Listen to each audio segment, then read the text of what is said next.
Hello everyone, welcome back to my channel. Salome here. I hope you are having a wonderful day and a week and a beautiful spring. I'm here to talk about films that I've been watching lately. As you know, I watch a lot of films and I like to record videos not only to give you recommendations but also to remember what I felt towards this or that films, because sometimes in the future our reflection changes. So I'm always interested in what I felt in the moment that I watched the film. First of all, guys, I wanted to check out the 2022 film releases. First film that I really wanted to see is Bones and All by Luca Guadagnino. This is the filmmaker who I really don't like. I think his films are full of bullshit, and it doesn't matter how good the actors are, who he works with, he just always manages to mess things up. And this film was not exception. However, I I'm not the person who is staying away from the directors that she doesn't like. I'm looking forward to directors to surprise me. However, Luca Guadagnino uh, disappointed me even more than I expected, because here he has a really good actor, Timothée Chalamet, uh, who I think has so much potential, and he is so good in films like Dune and also other type of films that are trash. He manages to transcend his talent anyway. Here I'm wasn't annoyed by the actors. I don't know how they managed to preserve their presence regardless how bad Guadagnino's directing is. Overall, I found this film very unpleasant, not because it's graphic. Anyone who knows me knows that I watch really hard crime documentaries. Criminology and true crime always fascinates me because I'm interested in what goes on in a mind and psychology of human beings. So the fact that this is about uh, man eater, like human eater society, was not the reason why I didn't like this film. I just think that it's unnecessary. The story has no charisma. It is just, I don't even know how to characterize it. A huge mess over nothing touchy. It is just an unnecessary film, and I'm really surprised. What did I spend 2 hours and 10 minutes on? You know what I mean? However, of course, if Luca Guadagnino films something in future, I will watch and give him the green light, of course. The next film that I was looking forward to see, because it was recommended by a good friend of mine, was Omer. This film I wanted to check out at Tbilisi International Film Festival, but I could not go. The tickets were sold out. This is by director Elis Diop, and oh my god, this is such a good film, you guys. I cannot recommend you to see this film enough.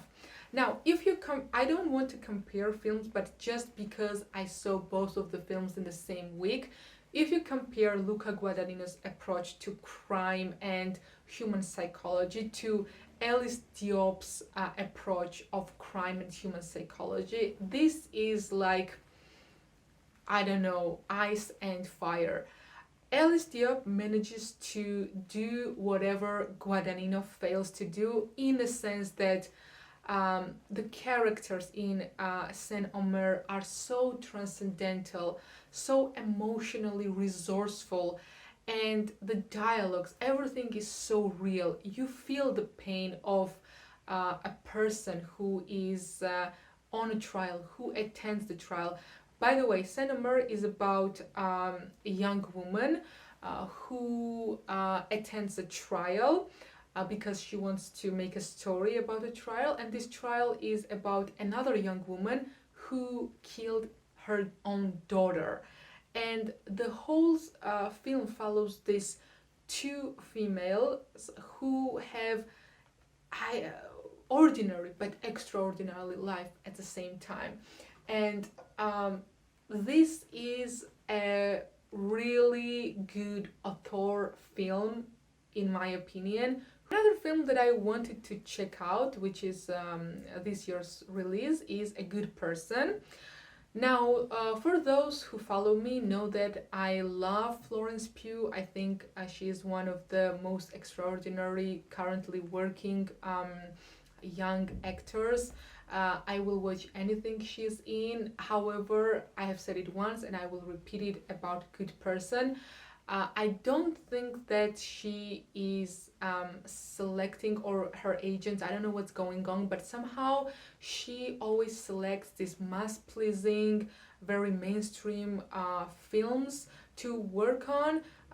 And I truly believe that she has such a big potential. I like her in anything, starting from Marvel's films to Midsummer, which was an author type of film. I like her in anything, but regardless, I will say it again, I am looking forward to see her in something truly decent and extraordinary. I'm looking forward to see her in Dune.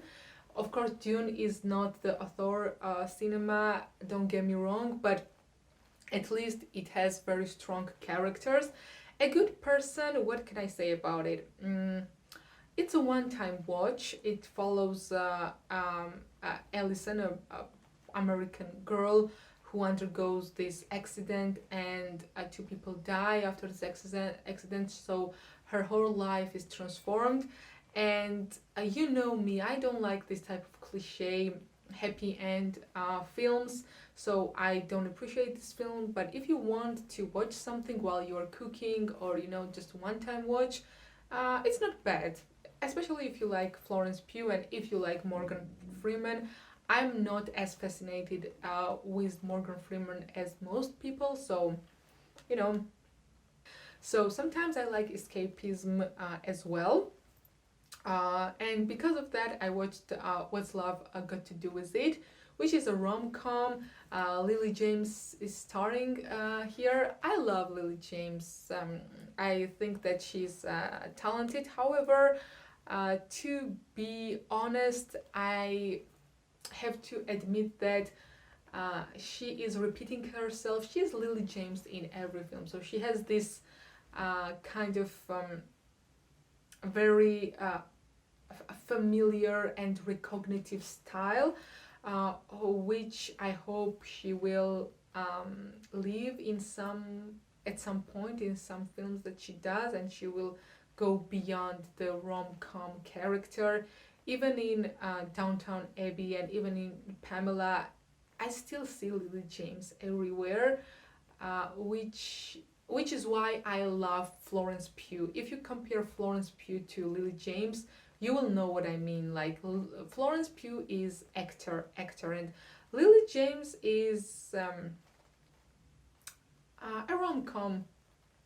You know what I mean? An ordinary actor, if you might say so. It's funny, it's always funny when you have a lot of cliches in a comedy. So yeah. Last but not least, a film that I wanted to talk about is an old film. I always love to watch old films. I think they refresh my brain on another level. And when I watch older films, I am immediately reminded how timeless this medium of film is. And so I always have to put something that is filmed 20 years ago, 30 years ago, 50 years ago. And because of that, I watched, and my friend actually recommended this, thank you, Guillaume.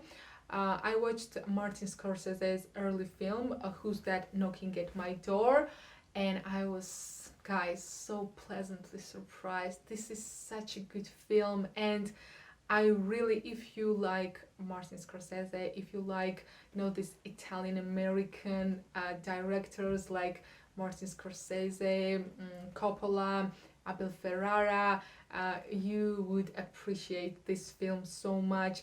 It's about a young man who cannot accept the past of his girlfriend or the girl he likes, and it's about stereotypes, but more so it's about the way of filmmaking. I just loved camera here.